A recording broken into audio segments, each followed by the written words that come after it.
ಇನ್ನು ಬಿಜೆಪಿ ಮತ್ತು ಕಾಂಗ್ರೆಸ್ ನಡುವೆ ಬೆಲೆ ಏರಿಕೆ ಸಮರ ಜೋರಾಗಿದೆ. ಒಂದ್ ಕಡೆ ಬಿಜೆಪಿ ಜನಾಕ್ರೋಶ ಯಾತ್ರೆ ಇವತ್ತು ಮಡಿಕೇರಿಗೆ ಎಂಟ್ರಿ ಕೊಟ್ಟಿದ್ದಾರೆ. ಇತ್ತ ಕಾಂಗ್ರೆಸ್ ಸಿಲಿಂಡರ್ ದರ ಏರಿಕೆ ಖಂಡಿಸಿ ಕೇಂದ್ರ ಬಿಜೆಪಿ ಸರ್ಕಾರದ ವಿರುದ್ಧ ಪ್ರತಿಭಟನೆ ಮಾಡಿ ಬಿಜೆಪಿಗೆ ಕೌಂಟರ್ ಕೊಡ್ತಾ ಇದೆ.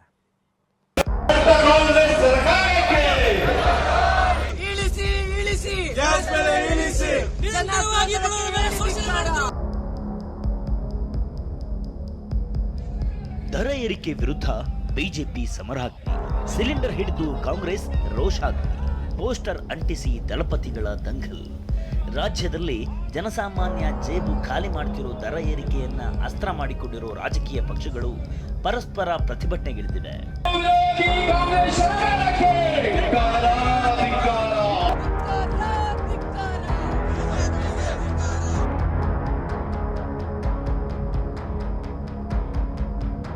ರಾಜ್ಯದಲ್ಲಿ ಬೆಲೆ ಏರಿಕೆ ಮಹಾಸಂಗ್ರಾಮ.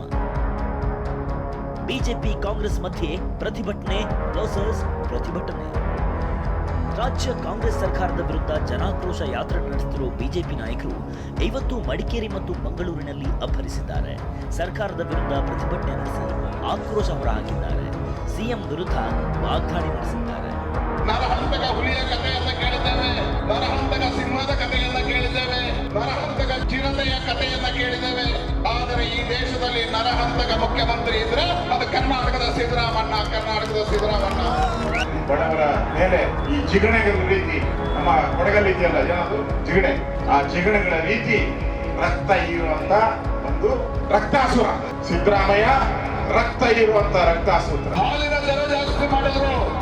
ಇವತ್ತೆಂತ ನೀಚ ಸರ್ಕಾರ ಅಂತ ಹೇಳಿದ್ರೆ ಸಿದ್ದರಾಮಯ್ಯ ಸರ್ಕಾರ ಬಂದಾಗಿನಿಂದ 20 ತಿಂಗಳಲ್ಲಿ 3 ಬಾರಿ ಹಾಲಿನ ದರ ಜಾಸ್ತಿ ಮಾಡಿದ್ದಾರೆ, 9 ರೂಪಾಯಿ ಜಾಸ್ತಿ ಮಾಡಿದ್ದಾರೆ. ಪಾಪ ಬಡವರು ಮನೆಯಲ್ಲಿ 1 ಲೀಟರ್ ಹಾಲು ಖರೀದಿ ಮಾಡಿ ತಮ್ಮ ಮಕ್ಕಳಿಗೆ ಒಂದು ಪೌಷ್ಟಿಕ ಆಹಾರ ಕೊಡಬೇಕು ಅಂತ ಹೇಳಿದ್ರು ಕೂಡ 9 ರೂಪಾಯಿ ಜಾಸ್ತಿ ಮಾಡಿರ್ತಕ್ಕಂಥ ಒಬ್ಬ ನೀಚ ಸರ್ಕಾರ ಅಂತ ರಾಜ್ಯದಲ್ಲಿ ನೀಚ ಮುಖ್ಯಮಂತ್ರಿಗಳಿದ್ದಾರೆ. ಸಾಕಪ್ಪ ಸಾಕು ಕಾಂಗ್ರೆಸ್ ಸರ್ಕಾರ, ಜೆಡಿಎಸ್ ಪೋಸ್ಟರ್ ಪ್ರತಿಭಟನೆ. ಬಿಜೆಪಿ ಪ್ರತಿಭಟನೆಯಿಂದ ಅಂತರ ಕಾಯ್ದುಕೊಂಡಿರೋ ಜೆಡಿಎಸ್ ನಾಯಕರು ವಿನೂತನವಾಗಿ ಪ್ರತಿಭಟನೆ ನಡೆಸಿದ್ದಾರೆ. ಬೆಂಗಳೂರಿನ ಹಲವೆಡೆ ಸಾಕಪ್ಪ ಸಾಕು ಕಾಂಗ್ರೆಸ್ ಸರ್ಕಾರ ಎಂಬ ಸ್ಕ್ಯಾನರ್ ಇರುವ ಪೋಸ್ಟರ್ ಅಂಟಿಸಿದ್ದಾರೆ.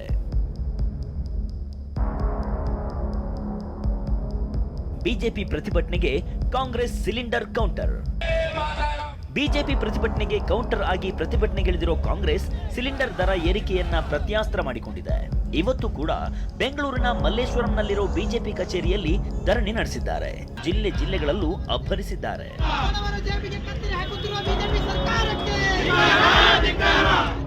ಬಿಜೆಪಿಯವರು ಸಿಲಿಂಡರ್ ದರ ಏರಿಕೆ ಮಾಡಿದ ಕೇಂದ್ರವನ್ನ ಸಮರ್ಥಿಸಿಕೊಳ್ತಿದ್ದಾರೆ.